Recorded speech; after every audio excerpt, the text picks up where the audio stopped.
অনেক সময় সমস্যা আমাদের চারদিক থেকে ঘিরে ফেলে।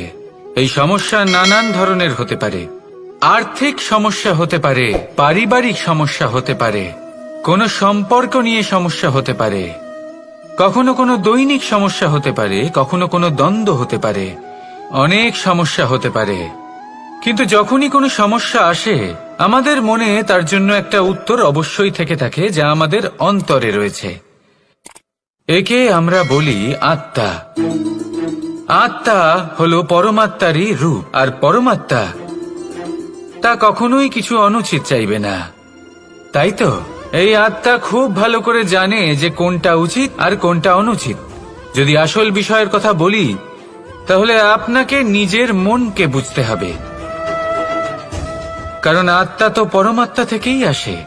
কিন্তু এই মন মানুষ জন্ম থেকেই প্রাপ্ত করে, যার বিকাশ হয় এই সংসারকে দেখে। যেদিন আপনার এই মন আর আপনার এই আত্মা এই দুই এক হয়ে যাবে, আত্মসাৎ হয়ে যাবে, সেদিন আপনার জীবনে না কোনো সমস্যা থাকবে, না কোনো ঝঞ্ঝাট থাকবে, না কোনো সংকট থাকবে, কারণ আপনার কাছে সেই সমস্ত সমস্যার, সমস্ত বিপদের সমাধান থাকবে, আর তাও আপনারই অন্তরে।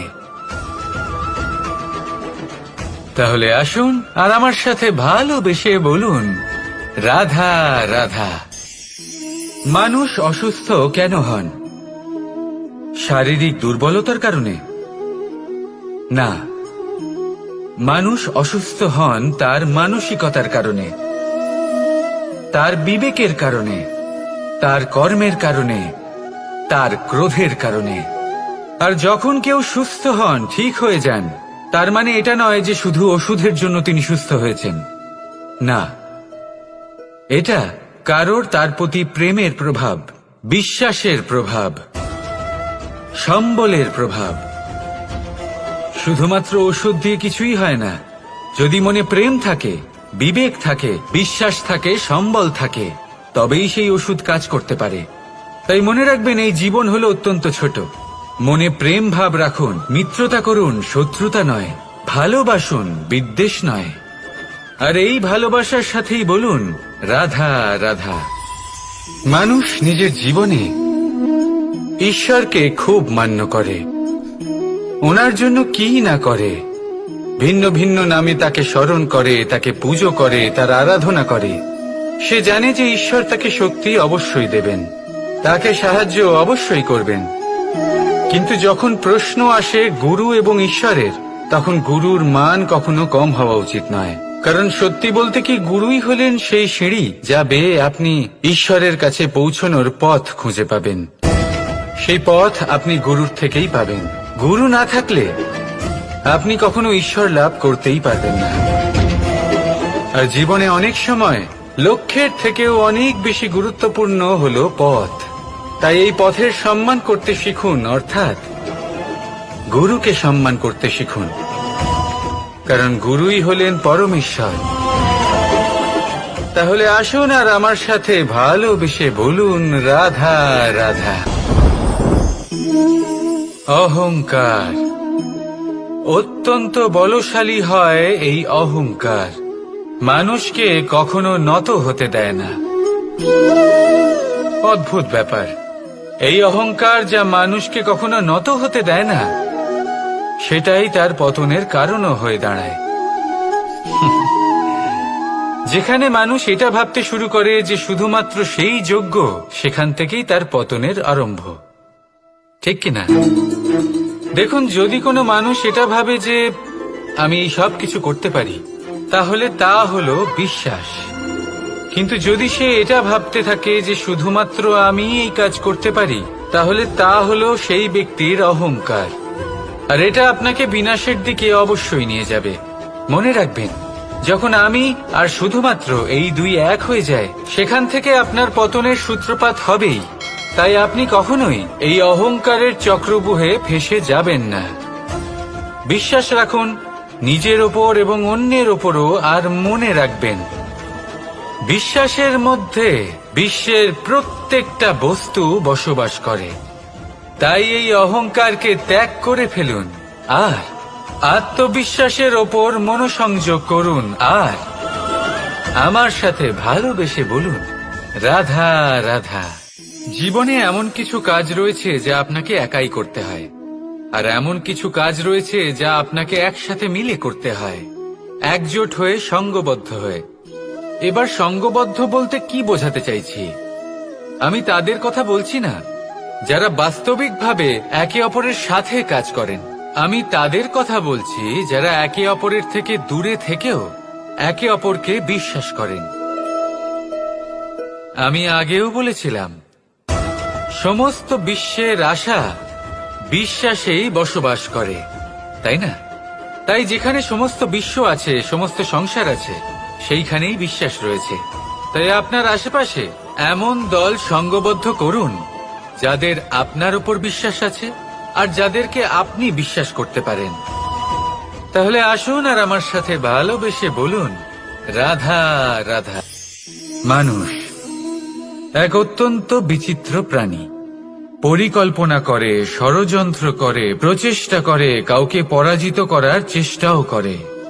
সাপকে একটা দড়ি মনে করে হাতে চেপে ধরার চেষ্টা করে, কিন্তু একটা কথা বুঝতেই পারে না, সময়ের এই সাপ, এটা হাতে চেপে ধরাই যায় না। আর আপনি যা করবেন তা আবার ফিরে আসবে আপনারই সামনে। দেখুন, এতে কিছুই যায় আসে না যে আপনি কুম্ভকারের পুত্র নাকি কৃষ্ণের পুত্র। যদি আপনি অনুচিত কর্ম করেন তাহলে আপনার সাথেও অনুচিতই হবে। অশুভ কর্ম করলে আপনার সাথেও অশুভই হবে। কুরু বংশ অত্যন্ত মহান বংশ ছিল। এই কুরু বংশ কি হলো তার সাথে? একটা গোটা বংশ বয়ে গেল, কারণ ওনাদের উদ্দেশ্য অশুভ ছিল। অন্যদিকে 5 জন বনবাসী পাণ্ডব মহাভারত বিজয়ী হলেন, কারণ তাদের উদ্দেশ্য শুভ ছিল। তাই মনে রাখবেন, শুভ অগ্নি প্রজ্বলিত করবেন, শুভ তাপ সঞ্চার হবে। অশুভ অগ্নি প্রজ্বলিত করবেন, নরকেই জ্বলতে হবে। তাহলে আসুন আর আমার সাথে ভালোবেসে বলুন, রাধা রাধা। আমরা যে মানুষকে চাই, যাকে আমরা ভালোবাসি, তাকে একটা উপহার অবশ্যই দিতে চাই। এমন এক উপহার যা ওনার ভালো লাগবে, যা শ্রেষ্ঠ হবে, অতি প্রিয় হবে, বহুমূল্য হবে, বা বলতে পারেন মূল্যবান হবে। তাই আমরা কি করি? আমরা বাজারে যাই, তার জন্য স্বর্ণ, আভূষণ, হিরে, মুক্ত এইসব নিয়ে আসি। কিন্তু এটাই কি সর্বশ্রেষ্ঠ উপহার? কখনোই নয়। সর্বশ্রেষ্ঠ উপহার হলো স্বাধীনতা, তাকে নিজের মনের মতো বাঁচার স্বাধীনতা। যদি আপনি কাউকে স্বাধীনতা না দিতে পারেন, তাহলে সে কোথাও না কোথাও বন্দী হয়ে যায়, তার বিকাশ কোথাও না কোথাও আটকে যায়। কিন্তু যদি আপনি কাউকে স্বাধীনতা দিতে পারেন, তাহলে আপনি দেখবেন ও সমস্ত সংসারকে, এই জীবনকে নিজের দৃষ্টিভঙ্গি দিয়ে দেখবে, বুঝবে যে কোনটা হলো উচিত আর কোনটা হলো অনুচিত। আর এটাই হলো সর্বশ্রেষ্ঠ। আর এবার যদি কাউকে স্বাধীনতার মাধ্যমে এত বড় একটা শক্তি দিতে পারেন, তাহলে আপনি আমাকে বলুন, এর থেকে বড় উপহার আর কি হতে পারে? আসুন আর আমার সাথে ভালোবেসে বলুন, রাধা রাধা। আপনার জীবনে আপনার প্রকৃত বন্ধু আসলে কে? আপনার সব থেকে শ্রেষ্ঠ মিত্র আসলে কে? তিনি যিনি সময় এলে পরে আপনাকে সাহায্য করেন, নাকি তিনি যিনি সময় এলে পরে আপনাকে অর্থ দেন? দেখুন, আমরা হলাম মানুষ, আমাদের জীবনে লেনদেন চলতেই থাকে। এটা আমাদের জীবনের অভিন্ন অংশ। কিন্তু অনেক সময় এমন হয় যে আমরা তাকেই নিজের প্রকৃত বন্ধু বলে মনে করি, যিনি আমাদের একটা বহুমূল্য উপহার দেন, ঠিক কিনা?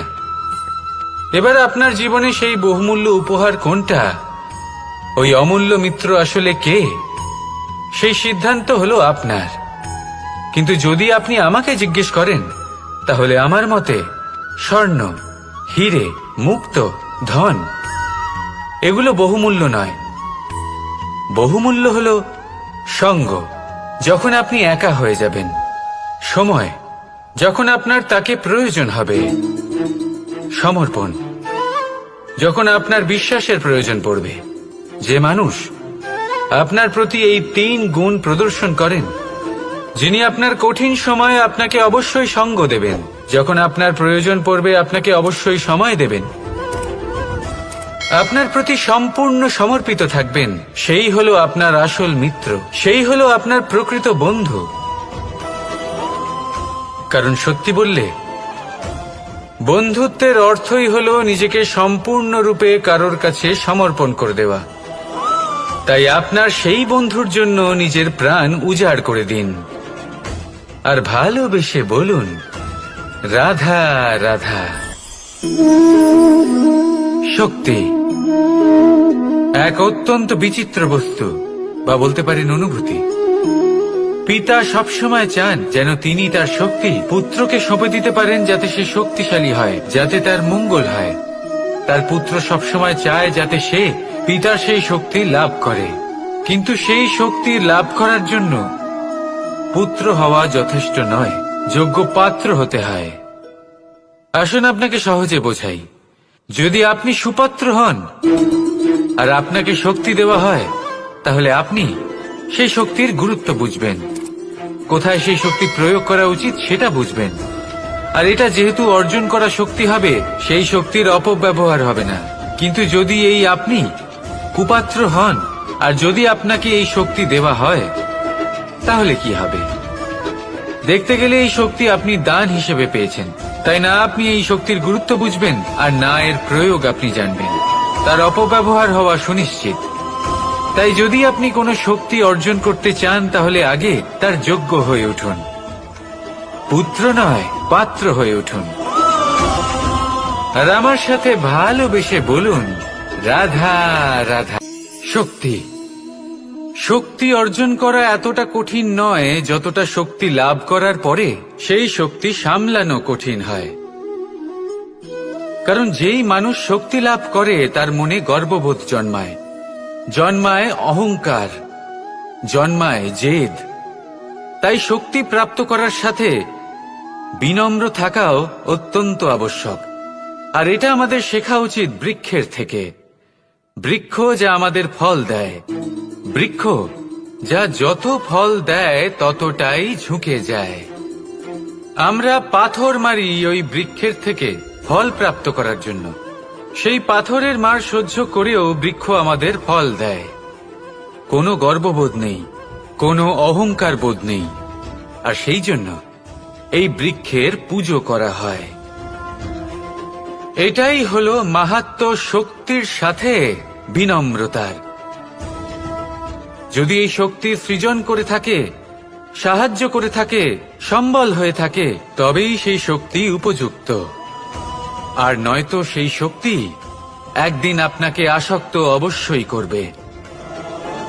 তাহলে শক্তি অবশ্যই অর্জন করুন, কিন্তু তার সাথে সেই শক্তি সামলানোর মতো বিবেকও আপনাকে অবশ্যই জাগ্রত করতে হবে। তাহলে আসুন আমার সাথে ভালোবেসে বলুন, রাধা রাধা। কথায় আছে, প্রত্যেক পুত্র তার পিতার প্রতিচ্ছবি হয়, আর সমস্ত প্রতিচ্ছবি চায় যেন সে তার অস্তিত্ব প্রাপ্ত করতে পারে। পুত্র চায় সে যেন তার পিতার মতো হয়, বা কখনো কখনো তার থেকেও শ্রেষ্ঠ হয়। সেটা কোনো অনুচিত ব্যাপার নয়। অনুচিত তখন হয় যখন পুত্র নিজের পিতার মতো হবার স্বপ্ন পূরণ করতে গিয়ে বা তার থেকেও শ্রেষ্ঠ হওয়ার স্বপ্ন পূরণে অনুচিত পথের আশ্রয় নেয়। কারণ তারপরে সে তার পিতার গুণগুলি আত্মসাৎ করতে চায় না। সে শুধুই এটা চায় যে সংসারের চোখে যেন আমি শ্রেষ্ঠ প্রমাণিত হই। এটা অনুচিত। সংসারে এমন অনেক মানুষ আছেন যারা এই কারণে শ্রেষ্ঠ হওয়ার চেষ্টা করেন যাতে তার পরিবারের তার পিতার সম্মান বৃদ্ধি পায়। এমনও মানুষ থাকেন। আর এটাই হলো পার্থক্য উদ্দেশ্যের। মনে রাখবেন, যদি আপনার উদ্দেশ্য শুভ হয় তাহলে পথও শুভ হবে, যদি আপনার উদ্দেশ্য অশুভ হয় তাহলে পথও অশুভ হবে।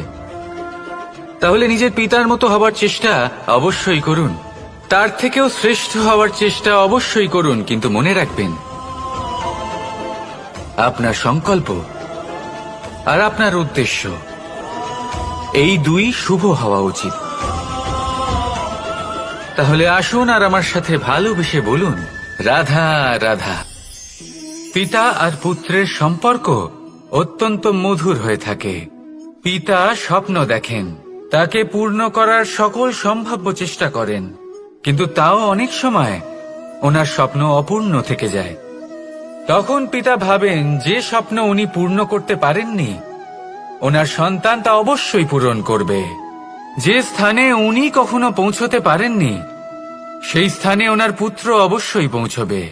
পিতা নিজের সন্তানের ভবিষ্যৎ নিয়ে সেই স্বপ্ন দেখেন, আর যখন সেই সন্তান সামনে এগোতে থাকে তখন তার দুঃখ হয় না, বরং গর্ব হয়। ওনার ভালো লাগে এটা দেখে যে ওনার সন্তান অনেক উন্নতি করছে। কিন্তু যখন সন্তান নিজের অভিভাবকের শক্তি দেখে, তার যশ দেখে হিংসা করতে থাকে, সমস্যা সেইখানেই শুরু হয়। সেই জন্য সকল সন্তানকে এটা মনে রাখতে হবে, দেখুন, পুত্র হবার সুবাদে, এক সন্তান হবার সুবাদে এটা হলো আপনার অধিকার যে আপনি আপনার পিতার থেকে বেশি উন্নতি করবেন। আপনার পিতাও এটাই চান, কিন্তু সুস্থভাবে এটা করুন। একটা রেখা টেনে নিন যাতে আপনি তাতে এগোতে পারেন আর আপনার পিতার তাতে গর্ববোধ হয়, আর সেই বিষয়ে দুঃখ না হয় যে আমার সন্তান আমাকেই ছোট করার চেষ্টা করছে। ইতিহাস সাক্ষী রয়েছে, যে মানুষ অন্য কাউকে ছোট করার চেষ্টা করেছেন সেই মানুষই ছোট হয়ে গেছেন। আর আমার মনে হয় না আপনি এটা চান, কারণ কোনো একদিন আপনিও কারোর পিতা হবেন। আসুন আমার সাথে ভালোবেসে বলুন, রাধা রাধা। ভক্তি আর শক্তি, এই দুইয়ের মধ্যে সম্পর্ক অত্যন্ত সরল।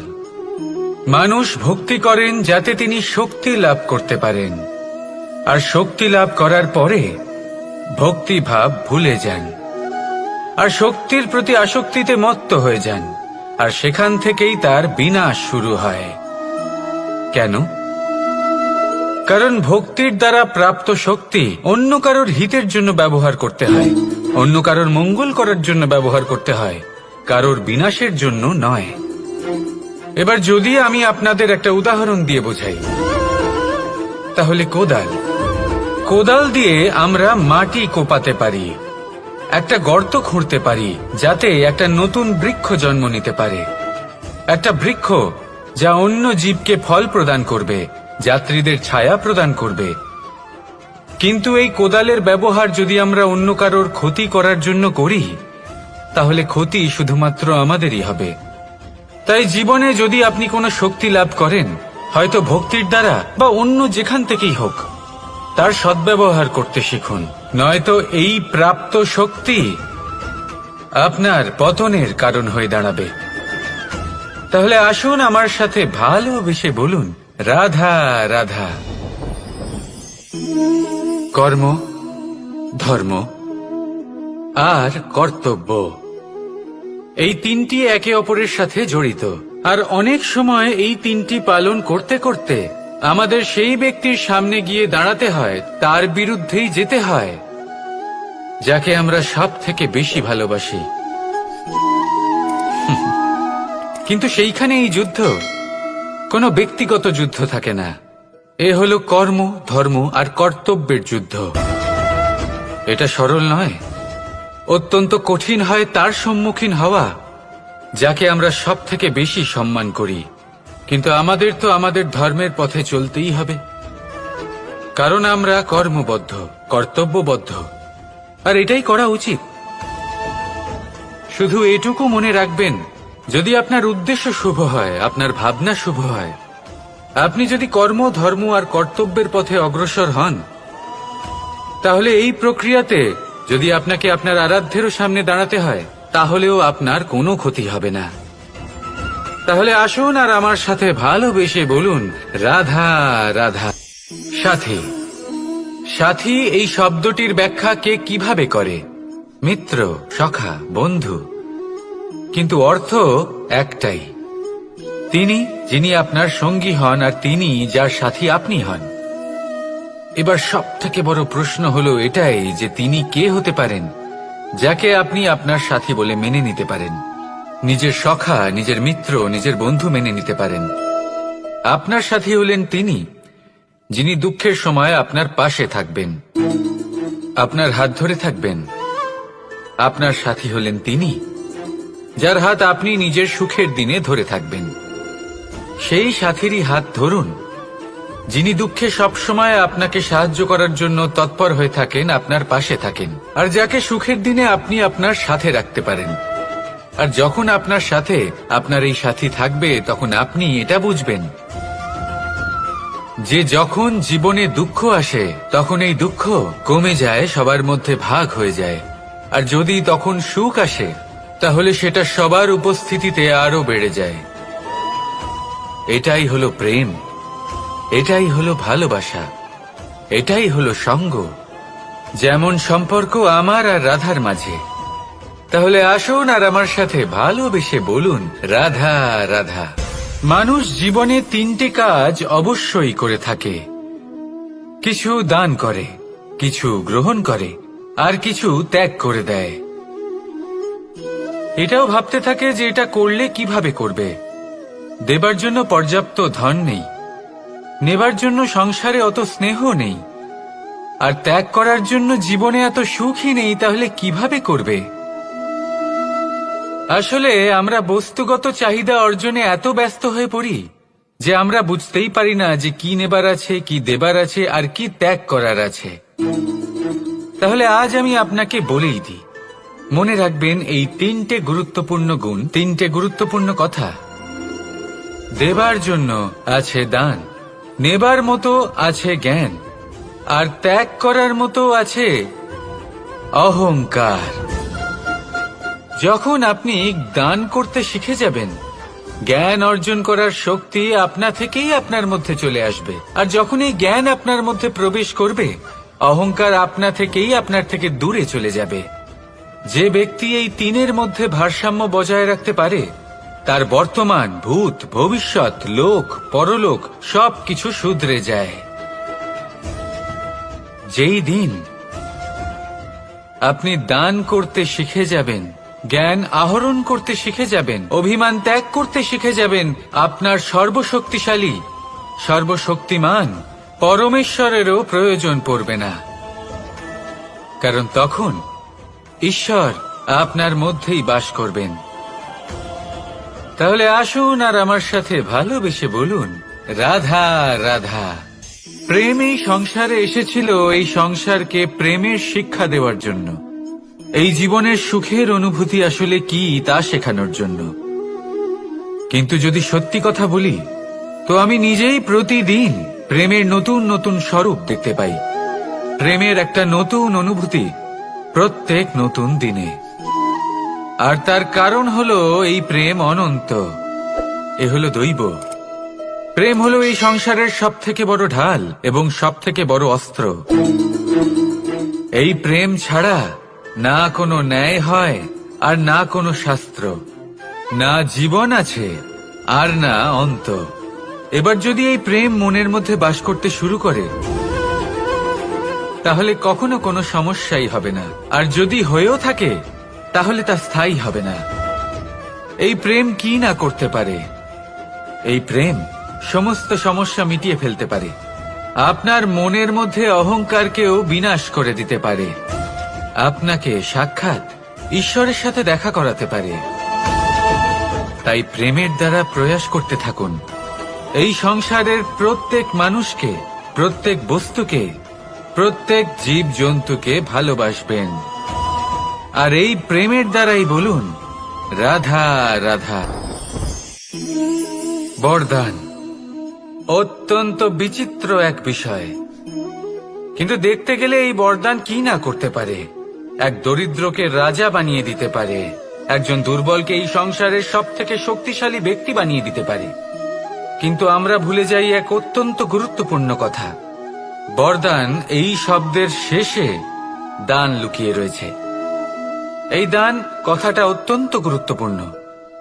আমাদের মনে রাখা উচিত এই বরদান আমরা দানে পেয়েছি, আর তাই তার সম্মান করা উচিত, কখনোই অহংকার করা নয়। আর যে ব্যক্তি বরদান পেয়ে অহংকার করেন তার যা ক্ষতি হয় তা হলো এই বরদান তার থেকে কেড়ে নেওয়া হয়। বর অর্থাৎ শ্রেষ্ঠ, অর্থাৎ বরদানের অর্থ হলো একটা শ্রেষ্ঠ দান, এবং তার ব্যবহার যদি আপনি কারোর ক্ষতি করার জন্য করেন তাহলে ক্ষতি শুধুই আপনার হবে। তাহলে এই বরদানের সম্মান করুন, উচিত পথে চলুন আর উচিত উদ্দেশ্য নিয়ে এর ব্যবহার করুন, সবকিছু ভালোই হবে। তাহলে আসুন আর আমার সাথে ভালোবেসে বলুন রাধা রাধা। আজ আমি আপনাকে এমন এক গল্প শোনাবো যা আমার নন্দ বাবা আমাকে শুনিয়েছিলেন যখন আমি ছোট ছিলাম। কাহিনী একজন সাধু আর একজন বিছের। একবার এক সাধু নদীর পাড়ে স্নান করছিলেন। উনি দেখলেন যে জলের প্রবাহে একটা বিছে ভেসে যাচ্ছে। তার প্রাণ বাঁচানোর জন্য উনি তাকে তুলে নদীর পাড়ে রাখার চেষ্টা করলেন, কিন্তু যেই সেই বিছেকে উনি হাতে তুললেন সেই বিছে ওনাকে কামড়ে দিল। সাধু আবার চেষ্টা করলেন, সেই বিছেকে হাতে নেওয়াতে সে আবার তাকে কামড়ে দিল। আরো একবার চেষ্টা করাতে ওনার শিষ্য ওনাকে জিজ্ঞেস করল, এ আপনি কি করছেন গুরুদেব? এসব কি হচ্ছে? আপনি তারই প্রাণ বাঁচানোর চেষ্টা করছেন যে আপনাকে কামড়ে দিচ্ছে। গুরুদেব উত্তর দিলেন, যে ও বিছে হয়েই নিজের কর্ম করছে, নিজের প্রবৃত্তি, নিজের ব্যবহার বদলাচ্ছে না, তাহলে আমি সাধু হয়ে তা কেন বদলাবো? এর তাৎপর্য হলো সরল, যে সংসারে কিছু মানুষ আছেন যারা হয়তো খারাপ, দুষ্ট প্রকৃতির, আর হয়তো তারা কখনোই বদলাবেন না, কখনোই কোনো পরিবর্তন আসবে না। কিন্তু তার মানে এই নয় যে আমরা আমাদের কর্ম করা ছেড়ে দিই, আমরা আমাদের প্রচেষ্টা ছেড়ে দেব। আগে না, আমাদের তো করতেই হবে, কারণ ইতিহাস সাক্ষী আছে যে এই চেষ্টা এই সংসারের ধারাকেও বদলে দিতে পারে। তাহলে আপনিও আসুন আর আমার সাথে ভালোবেসে বলুন রাধা রাধা।